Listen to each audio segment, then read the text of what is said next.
Hey, my name is Ryan. I'm 26, and I've been working as a laborer for a small construction outfit just outside Seattle for the past 4 years. It's not the kind of job you brag about at parties, but it keeps the lights on and the fridge stocked. Most days I'm out on some site before the sun's fully up hauling lumber, mixing concrete, or patching drywall until my hands are raw and my boots are caked in dust. I rent a one-bedroom place on the edge of town, a little house with creaky floors and a screen door that sticks when it rains. It's nothing special, but it's mine, and after a long shift, all I want is a cold beer and silence. My sister Jenna has other ideas. She's been on my case for months about getting out there. According to her, I spend too much time alone, and at 26, I'm not getting any younger. I told her I'm fine, work, sleep, repeat, but Jenna doesn't take no for an answer. So when she called last week saying she'd set up a blind date for me, some friend of a friend who was perfect, I didn't have the energy to fight it. Christmas was coming, the town was lit up with twinkling lights, and she swore it'd be low pressure. Just coffee, 1 hour at Evergreen Brew, a cozy little cafe downtown. Table 4, 7 o'clock. Her treat. I should have known it'd be a disaster. The day of the date, we were slammed at the site. A condo remodel in Bellevue ran long, some rookie mismeasured a beam, and we spent half the afternoon fixing it. By the time I clocked out, it was already 6:30, and I was still in my work clothes, faded jeans, a flannel shirt under a paint-splattered jacket, and boots that had seen better days. I didn't have time to go home and change. Jenna would kill me if I bailed. So I stopped at a corner market on the way, grabbed the cheapest bouquet I could find, a bunch of white daisies, simple no frills, and hoped it'd be enough to make up for showing up late and looking like I'd just crawled out of a construction pit. Evergreen Brew was packed when I got there. The place was all warm, lights, wooden tables, and the smell of cinnamon and roasted beans. A Christmas tree in the corner blinked with colored lights, and some old jazz carol played softly in the background. I scanned the room for table 4, my heart already sinking. Blind dates weren't my thing. I'd rather be home with a pizza and a game on TV. But Jenna's voice echoed in my head, "Just try Ryan." For me. Table 4 was near the window. A woman sat there alone, her back to the room facing the frosted glass. She had shoulder-length brown hair, a little wavy, and wore a rust-colored sweater that looked soft even from a distance. A book was open in front of her, and a half-empty mug sat to her side. She looked calm, like she belonged there, like the chaos of the holiday season didn't touch her. I took a deep breath, clutched the daisies, and walked over. Sorry I'm late," I said, my voice louder than I meant it to be. I cleared my throat. "I'm Ryan. These are for you." I held out the bouquet feeling like an idiot. My jacket probably smelled like sawdust, and there was a good chance I had plaster in my hair. She looked up, and I swear the room got quieter for a second. Her eyes were sharp green with little lines at the corners that said she'd laughed a lot in her life or maybe cried. She was older than I expected, maybe mid-30s, but not in a way that made her seem out of place. She was beautiful, not in a polished magazine way, but in a real lived-in way, like she'd seen things and come out stronger. She glanced at the daisies, then at me, and a slow smile spread across her face. "They're lovely," she said, her voice warm, a little husky. "Sit down, Ryan." I hesitated, then pulled out the chair across from her. The table was small, just enough room for her book, her mug, and the daisies. I sat down awkwardly between us. I wiped my hands on my jeans, suddenly hyper-aware of how rough they were. I got held up at work," I said. "Construction doesn't really care about schedules." She tilted her head, still smiling. "I can tell. You've got paint on your sleeve." I looked down, yep, a streak of white on my jacket. I laughed, scratching the back of my neck. "Yeah, it's part of the uniform." "Sorry I didn't clean up. My sister set this up, and I didn't want to keep you waiting any longer than I already have." "Don't apologize," she said, closing her book. "I like honest. And you look like you've had a day." "You could say that," I muttered, relaxing a little. Her voice had this way of cutting through the noise, like she wasn't trying to impress anyone. "So, what do you do?" "I teach," she said. "High school English. Kids who think Shakespeare's a swear word and essays are a personal attack." I grinned. "Sounds like a battle." "Every day," she said, her eyes crinkling. "But some of them surprise you." "What about you?" Besides swinging hammers and showing up late with flowers, I laughed. Surprised at how easy it felt to talk to her? Not much to tell. I build things, fix things. Go home, eat, sleep. Do it again. Not exactly thrilling. Thrilling's overrated, she said, sipping her coffee. I'll take real over-thrilling any day. We talked for a while after that. She asked about the worst job site I'd ever been on.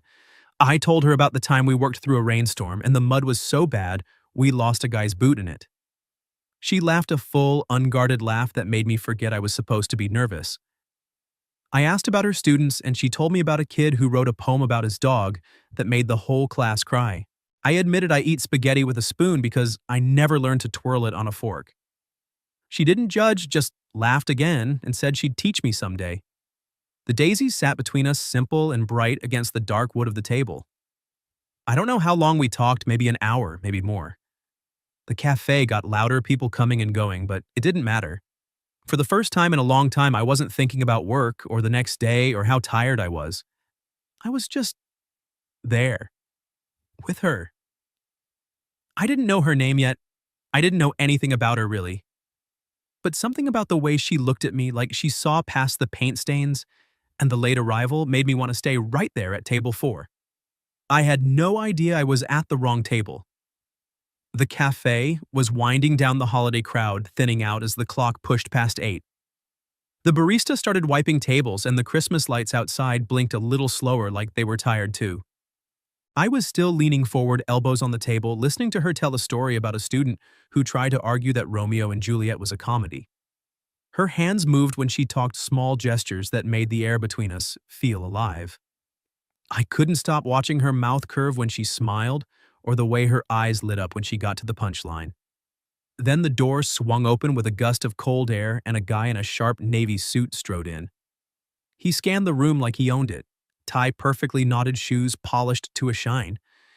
He zeroed in on the table next to us, table 4, the real one, and his face shifted from confident to confused.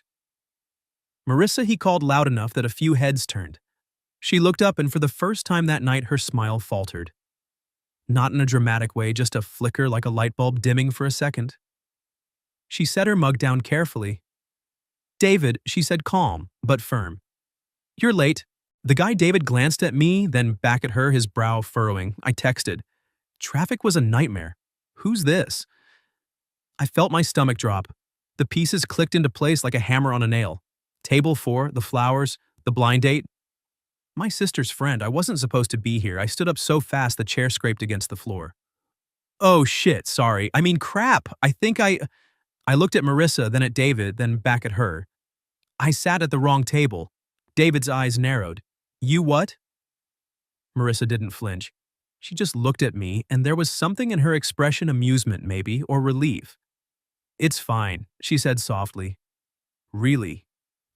"I'm so sorry," I said, my face burning. I grabbed the daisies off the table, nearly knocking over her mug. "I thought my sister said table 4 and I saw you and I'll go. I'll let you too, Ryan." Her voice stopped me. She stood up, smoothing her sweater. "It's okay." David cleared his throat. "Marissa, we should." She held up a hand, not rude, just decisive. "Give me a minute, David." Then she turned to me and her voice dropped to that warm, husky tone again. "You didn't ruin anything. This was the best hour I've had in years." I stared at her, the daisies clutched in my fist like a lifeline. I should have checked the name. Or asked. Or hell, I don't know. I'm an idiot. "You're not," she said. "You're honest. And that's rare." David shifted impatiently, checking his watch. I wanted to disappear into the floorboards. "I'll just go," I muttered. "Sorry again. To both of you." I turned to leave, but Marissa caught my sleeve. Just a light touch, barely there, but it stopped me cold. "Take the flowers," she said. "They're yours." I looked down at the daisies, then at her. "You sure?" She nodded. "They suit you." I walked out into the cold, the bell above the door jingling behind me. The street was quiet, snow starting to fall in soft, lazy flakes. I stood under the awning for a minute, staring at the bouquet in my hand. My truck was parked 2 blocks down, but I didn't move. I kept replaying her voice, the best hour I've had in years, and the way she'd looked at me when she said it. Not pity, not politeness. Something real. I should have gone to the right table. Should have met whoever Jenna had picked out for me. But as I trudged through the snow boots crunching, I couldn't shake the feeling that I'd just walked away from something I wasn't supposed to find. That night, I didn't sleep. I sat on my couch with the TV off the daisies in a mason jar on the coffee table. The house was too quiet.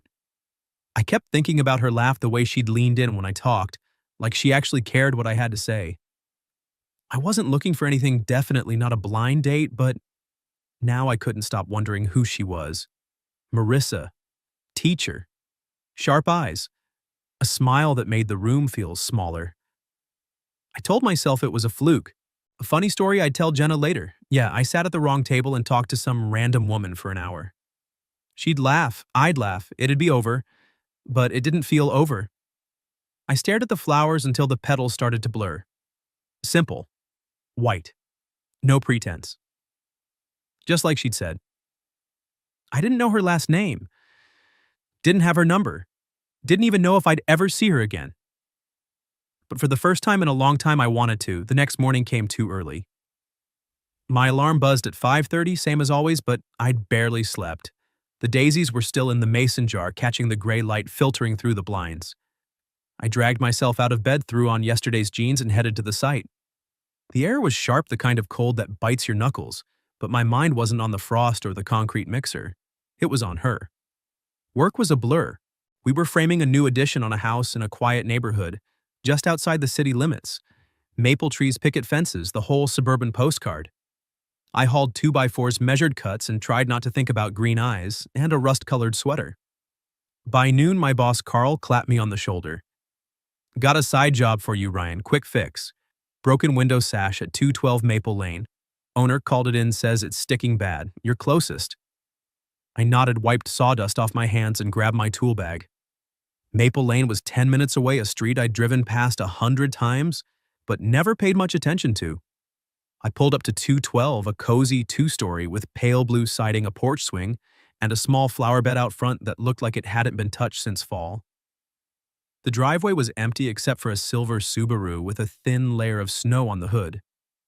I parked, slung my bag over my shoulder, and walked up the steps. I knocked. Once. Twice. The door opened and I froze. Marissa stood there, hair pulled back in a loose bun, wearing a faded gray sweatshirt and yoga pants. Her eyes widened for a split second, then softened into that same amused look from the night before. Well, she said, leaning against the doorframe. Destiny or a bad joke? I blinked, my brain short-circuiting. Carl sent me. Broken window. She stepped aside, gesturing me in. Come on in, handyman. Coffee's fresh. The house smelled like pine and cinnamon. A small Christmas tree sat in the corner of the living room, half decorated with a box of ornaments open on the floor. I followed her through the hall, past framed photos of kids I assumed were her students, into the kitchen. Sunlight poured through a big window overlooking the backyard, and there it was. The fence. My fence, the rickety wooden thing that separated my yard from hers. I stopped dead. Wait, you live here? She poured coffee into a mug that said, World's Okayest Teacher, and handed it to me. Since June. And you next door? I said, pointing dumbly toward the wall. 212's my neighbor. I mean, you're my neighbor. She laughed, the sound filling the room. Small world. Or small town. I thought you looked familiar last night. I've seen you through the fence carrying lumber, fixing that old shed. I took a sip of coffee, black, strong, perfect, and tried to process. I thought you were just some woman at the wrong table.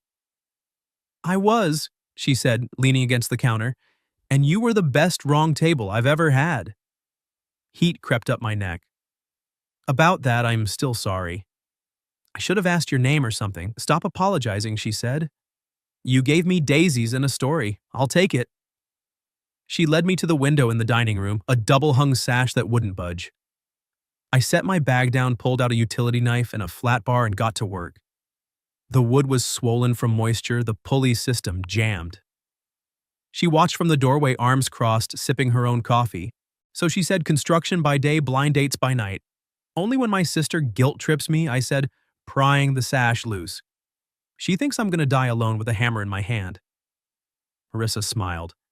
And what do you think? I glanced at her. I think I'm better at fixing windows than dating. She didn't laugh this time, just watched me quiet for a moment. You fixed more than a window last night, she said softly. You reminded me people can still surprise you. I didn't know what to say to that. My hands kept moving, sanding, oiling, testing the sash. It slid smooth now. I stepped back, wiped my forehead with my sleeve. Good as new. She walked over, ran her fingers along the frame. You're good at this. Practice, I said. If something's broken, I fix it. That's the job. Not everything broken wants to be fixed, she said, almost to herself. Then louder. But some things maybe just need the right person to show up. I looked at her. She looked back. The room felt smaller. I should go, I said, packing my tools. Charge will be on the invoice. Ryan. She touched my arm light like last night. If the faucet leaks or the light flickers, call me. Or just knock. I'm right there. She nodded toward the fence. I nodded throat tight. Same goes for you, if you need anything. I left through the front door, but my feet carried me around the side of the house instead of to my truck. I stood at the fence, old weathered paint peeling. On the other side, her backyard. A birdhouse, a small table with 2 chairs. And beyond that, my shed. My life. Separated by 6 feet of wood. I didn't know what I was doing, but I knew I didn't want to walk away again. The next few weeks passed in a rhythm I hadn't known I was missing. Work still started at dawn, framing walls, pouring foundations, the usual grind, but my evenings shifted. I'd come home, shower off the day's dust, and find myself at the fence. Sometimes Marissa was already there, pruning roses or sweeping the porch. Sometimes I'd knock on her door with an excuse, a loose hinge, a flickering bulb, a gutter that needed clearing. She never turned me away. It started small. The first time after the window, her kitchen faucet dripped like a metronome. I fixed it in 10 minutes, tightening the valve, replacing a worn washer. She paid me with coffee and a slice of apple pie still warm from the oven. You don't have to keep feeding me, I said, but I took the plate anyway. She just smiled and said, neighbors help neighbors. Then it was the porch light. One bulb burned out, then another. I swapped them while she held the latter, her hand steady on my ankle to keep me from slipping on the ice. We didn't talk much, just the scrape of the screwdriver, the wind in the trees, but it felt easy. Natural. Like we'd been doing this for years. By the 3rd week, I was over there every other day. A squeaky gate. A shelf that wouldn't stay level. A smoke detector chirping at 2 in the morning. She texted me half asleep and I was at her door in sweatpants and boots before I'd fully woken up. She met me in a robe, hair messy, eyes soft with gratitude. You're my hero, she said, and I laughed it off, but the words stuck. We talked more each time. Not deep stuff at first, just the surface. She told me about her students, the ones who wrote poetry in the margins of their notebooks, the ones who fell asleep in class because they worked night shifts at the diner. I told her about the crew Carl's bad jokes, the rookie who kept dropping nails the time we built a deck in a blizzard, because the client insisted. She listened like it mattered. Like I mattered. One Saturday, the sky was low and gray, threatening snow. I was in my yard splitting firewood with an axe that had seen better days when I heard her voice over the fence. Ryan, you busy? I looked up. She was holding a small Christmas tree, maybe 4 feet tall, wrapped in twine. Bought this on impulse, she said. But it's heavier than it looks. I set the axe down, wiped my hands on my jeans, and vaulted the fence, something I'd started doing without thinking. I said, taking the tree. It smelled like pine and cold air. She led me inside through the kitchen to the living room, where the half-decorated tree from before still stood. This one was for the porch, she said. A little extra light. We carried it out together, set it in a stand by the steps. I held it steady while she tightened the screws, her fingers brushing mine. Snow started to fall soft and silent. When it was done, she stepped back, hands on her hips. Looks good, she said. Yeah, I said, but I wasn't looking at the tree. She caught my eye and smiled smaller this time. You know, I used to think I was done with all this. The holidays, the feeling things. After the divorce, I just shut it off. Taught my classes, graded papers, went to bed. But then some guy sat at the wrong table and wouldn't leave my head. I swallowed. I didn't mean to. You did, she said, cutting me off gently. And I'm glad. We stood there in the snow, the porch light casting a warm glow over us. I wanted to say something, anything, but the words tangled. Instead, I asked, "Can I keep making mistakes if they lead me here?" She looked at me for a long moment, snowflakes catching in her hair. "Only if the mistakes keep bringing you back." I nodded throat tight. Deal. After that, the visits weren't just fixes anymore. She'd bring cookies oatmeal raisin, my favorite, though I'd never told her. I'd bring beer or a six-pack of root beer because she didn't drink much. We'd sit on her porch or mine, wrapped in blankets, watching the snow pile up. She told me about her ex, how he'd wanted kids, how she couldn't, how it broke them. I told her about my dad, how he'd taught me to swing a hammer before he passed, how I stayed in town to help Mom after. We didn't fix each other. We just listened. One evening the sun was setting, painting the sky orange and pink. I was tightening a loose board on her fence, ironic, since it was the only thing left between us. She came out with 2 mugs of cocoa, handed me one. "You know," she said, "I used to hate this fence. It felt like a wall. Now I think it's just a door we haven't opened yet." I took a sip, the warmth spreading through me. "I can take it down," I said, "if you want." She smiled soft and slow. "Not yet. Some things are better when you wait." I looked at her, the light catching her eyes, and knew I wasn't going anywhere. Christmas Eve came quiet. The town was hushed under a blanket of snow streetlights glowing soft through the flakes. I'd spent the day at the site finishing a rush job on a garage remodel, but my mind wasn't on the work. It was on the small box in my coat pocket, a sprig of mistletoe I'd cut from a tree at the edge of the property, tied with twine. Nothing fancy. Just something. I didn't knock on her door that night. Instead, I walked through my yard boots, crunching, and stopped at the fence. The porch light was on at her place, a warm beacon. I set the mistletoe on the top rail, right where the wood was worn smooth from years of weather. No note, no explanation. Just the sprig white berries catching the light. Then I went home. I didn't sleep much. The house felt too still, the silence louder than usual. I kept picturing her finding it, wondering if she'd know it was from me. If she'd smile. If she'd come over. She did. Christmas morning, just after 8, there was a knock. I opened the door, and there she was, Marissa, wrapped in a wool coat, cheeks pink from the cold, holding a knitted scarf in her hands. Snow dusted her hair like sugar. "You dropped this," she said, holding out the scarf. I frowned. "I don't—" "You left me on the other side of the fence," she said, her voice soft but steady. "I thought you might need something to keep warm." I stared at her then, at the scarf, gray, thick, hand-knitted. "You made this last night," she said. "Couldn't sleep?"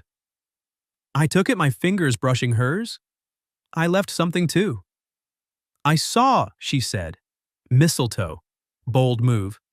I laughed, nervous, figured it was better than another bouquet. She stepped closer, the snow falling heavier now. "Ryan." Yeah, I should have sat at the wrong table years ago. I looked at her, the light in her eyes, the way the cold made her breath visible. "I was supposed to meet someone else that night," I said.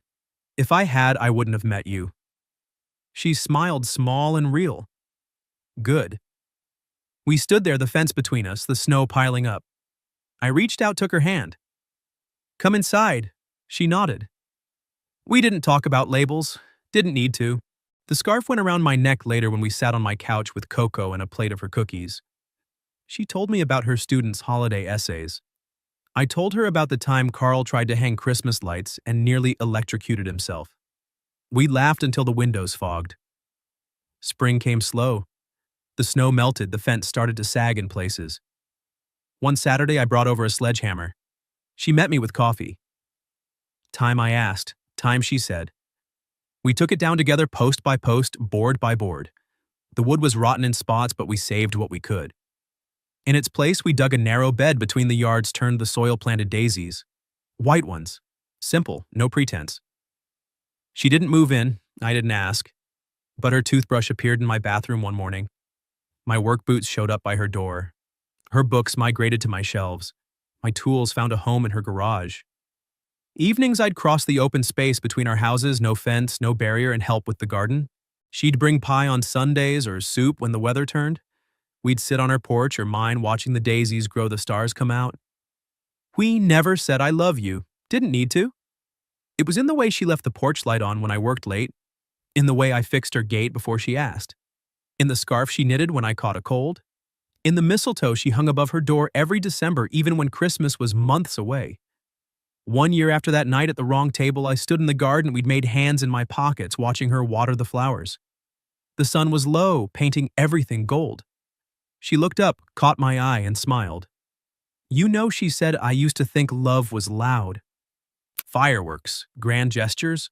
I walked over, took the watering can from her.